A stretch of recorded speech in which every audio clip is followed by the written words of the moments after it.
I joined up for this, now people think I'm crazy. I joined up for this, now people think I'm crazy. I came here to be one frogman stud. I came here to be one frogman stud. Now all I'm doing is dropping in the mud. Now all I'm doing is dropping in the mud. Anyone do this just ain't right. Anyone do this just ain't right. Didn't come to Coronado for the sun. Didn't come to Coronado for the sun. So screw that bell, we're having fun. So screw that bell, we're having fun.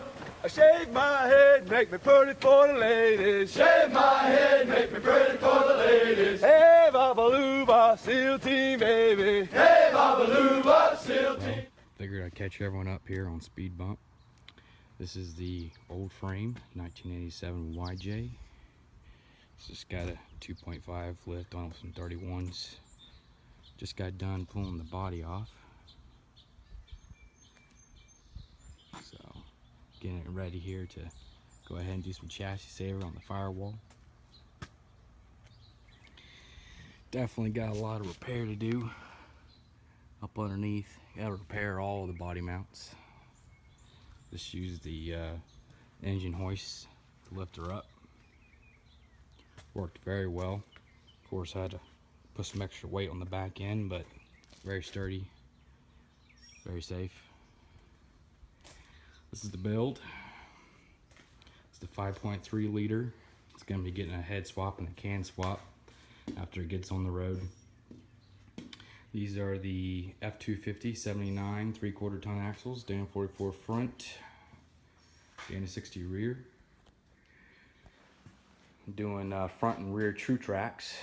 I like to see how they work, and afterwards we'll probably go to an electrical selectable locker front and rear, and probably go ahead and truss up both the axles and put RCVs in the front before going to 40s.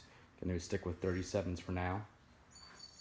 Doing the AX15 out of a 2000 Grand Cherokee, and this is a TJ MP231. And I went ahead and went with the JB Conversions SYE. That will give me the opportunity to use the S10 speed sensor. I'll plug right up to the standalone harness for the LS engine. Kind of went with stock accessories. These things, you just gotta make that choice. You're gonna spend a lot, or you're gonna spend a little. So I'd rather spend a little and then, you know, I have the rest of my life to upgrade. Running the Novak motor mounts. They work real nice. I'm gonna show you the other side. Bolt up real clean. They got the rubber bushings, and you'll always be able to replace those, but you know, you take good care. I mean, these should last quite a few years, probably at least 10 years. Take good care of them, as long as you don't over tighten them either. I did not go with the Novak Sanderson headers. What I ended up doing was using some eBay headers. The driver's side clearance very well.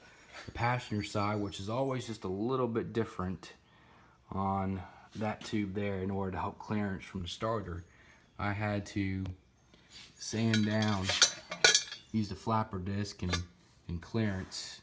So I may have to trim a little more because engines do flex under torque. I believe driver side pushes down and passenger comes up, or it might be reverse. Either way, I just want to make sure I got that clearance.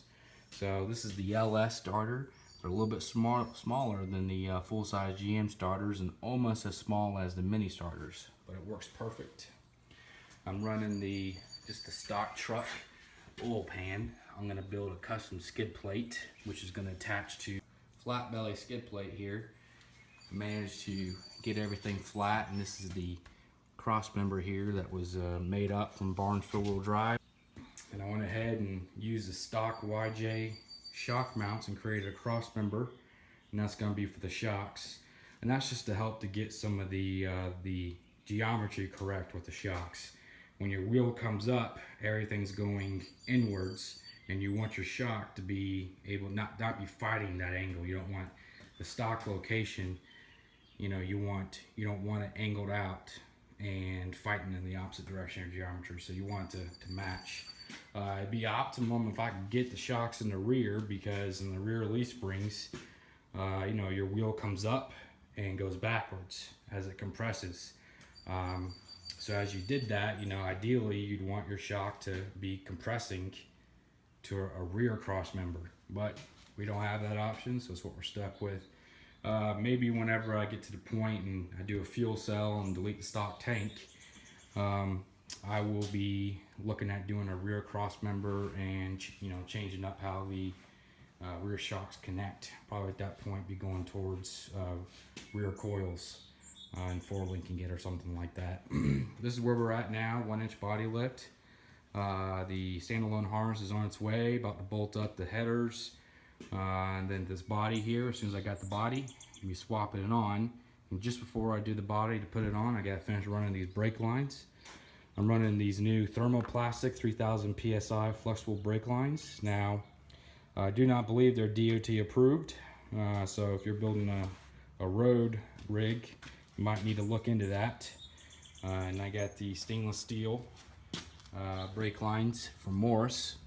I'm going to mount them out here to the outside of the rail, and should give us plenty of flex room. And the same thing here with the rear. Got the flexible, which is going to connect. And I'm running this flexible brake line through the rail all the way over here. It's going to help keep some of it out.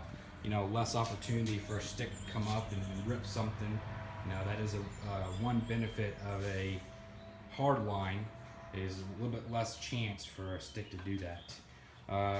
Fuel line here, I went ahead and went with a stock 95 fuel tank, the 20 gallon plus the pump and the center unit.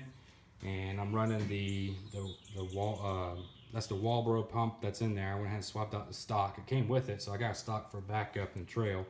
And running the Wix filter, and which is just gonna mount over here. And I'm gonna have my return coming straight from here. And this LS is actually not returnless. So what I'm gonna do is just cap off the return and we'll be good to go.